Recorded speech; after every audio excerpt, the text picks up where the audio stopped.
Harshita. Karwa plus ಚಾನೆಲ್ಗೆ ಸ್ವಾಗತ. ವೈಶ್ಯಾವಾಟಿಕೆ ನಡೆಯುತ್ತಿದ್ದ ಲಾಡ್ಜ್ ಮೇಲೆ ದಾಳಿ, ಕುಮಟಾ ಯುವಕ ವಶಕ್ಕೆ. ಕಾರವಾರ.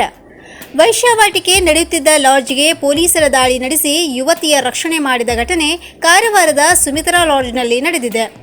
ಖಚಿತ ಮಾಹಿತಿ ಆಧಾರದಲ್ಲಿ ಲಾಡ್ಜ್ಗೆ ದಾಳಿ ಮಾಡಿದ ಕಾರವಾರ ನಗರ ಪೊಲೀಸರು ಈ ವೇಳೆ ವೈಶ್ಯಾವಾಟಿಕೆಯಲ್ಲಿ ತೊಡಗಿದ್ದ ಅಂಕೋಲಾ ಮೂಲದ ಯುವತಿ ಹಾಗೂ ಕುಮಟಾ ಮೂಲದ ಜೋಡಿಯನ್ನು ವಶಕ್ಕೆ ಪಡೆದ ಪೊಲೀಸರು ತನಿಖೆ ಕೈಗೊಂಡಿದ್ದಾರೆ.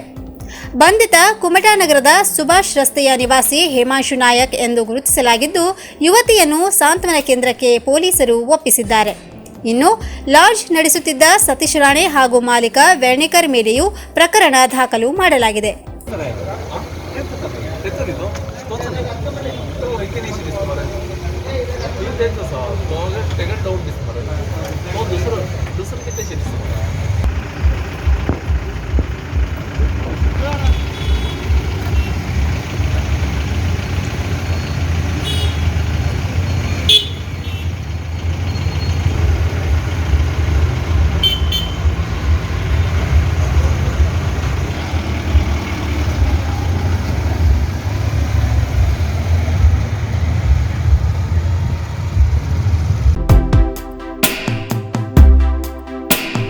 ಅಕ್ರಮವಾಗಿ ನಾಟಾ ಸಾಗಾಟ, ಆರೋಪಿಗಳು ಅರೆಸ್ಟ್. ಕುಮಟಾ. ಅಕ್ರಮವಾಗಿ ಮರದ ನಾಟವನ್ನು ಸಾಗಿಸುತ್ತಿದ್ದ ಇಬ್ಬರು ಆರೋಪಿಗಳನ್ನು ಬಂಧಿಸಿದ ಘಟನೆ ತಾಲೂಕಿನಲ್ಲಿ ನಡೆದಿದೆ. ಕುಮಟಾ ತಾಲೂಕಿನ ಚಂದಾವರದ ಮಾಸ್ತಿ ಮನೆ ಬಳಿ ಭರಣಿ ಮರದ ನಾಟಗಳನ್ನು ಓಮಿನಿಯಲ್ಲಿ ಸಾಗಿಸುತ್ತಿರುವಾಗ ಅರಣ್ಯ ಇಲಾಖೆ ಸಿಬ್ಬಂದಿ ಖಚಿತ ಮಾಹಿತಿ ಮೇರೆಗೆ ದಾಳಿ ನಡೆಸಿ ವಾಹನ ಸಮೇತ ಇಬ್ಬರು ಆರೋಪಿಗಳನ್ನು ಬಂಧಿಸಿದ್ದಾರೆ.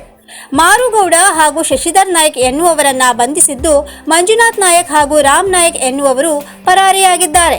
ಬಂಧಿತರಿಂದ ವಶಪಡಿಸಿಕೊಂಡ ಮರದ ಮೌಲ್ಯ ಸುಮಾರು 15,000ಕ್ಕೂ ಅಧಿಕವಾಗಿದ್ದು, ಚಂದಾವರ ಸಮೀಪದ ಕಾಡಿನಲ್ಲಿ ಭರಣಿ ಮರವನ್ನ ಕತ್ತರಿಸಿ ಸಾಗಾಟ ಮಾಡುತ್ತಿದ್ದರು ಎನ್ನಲಾಗಿದೆ. Honnavar DFO K Ganapati, RFO Praveen R Nayak ನೇತೃತ್ವದಲ್ಲಿ ಕಾರ್ಯಾಚರಣೆ ನಡೆದಿದ್ದು, ತಪ್ಪಿಸಿಕೊಂಡ ಇಬ್ಬರು ಆರೋಪಿಗಳ ಬಂಧನಕ್ಕೆ ಜಾಲ ಬೀಸಲಾಗಿದೆ.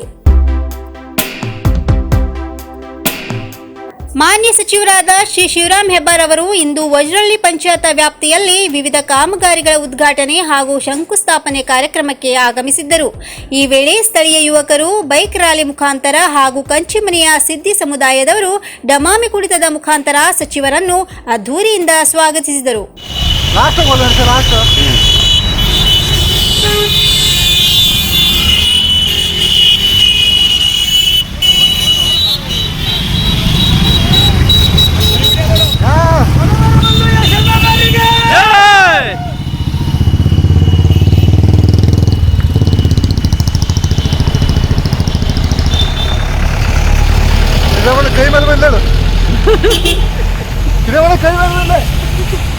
ಕೈ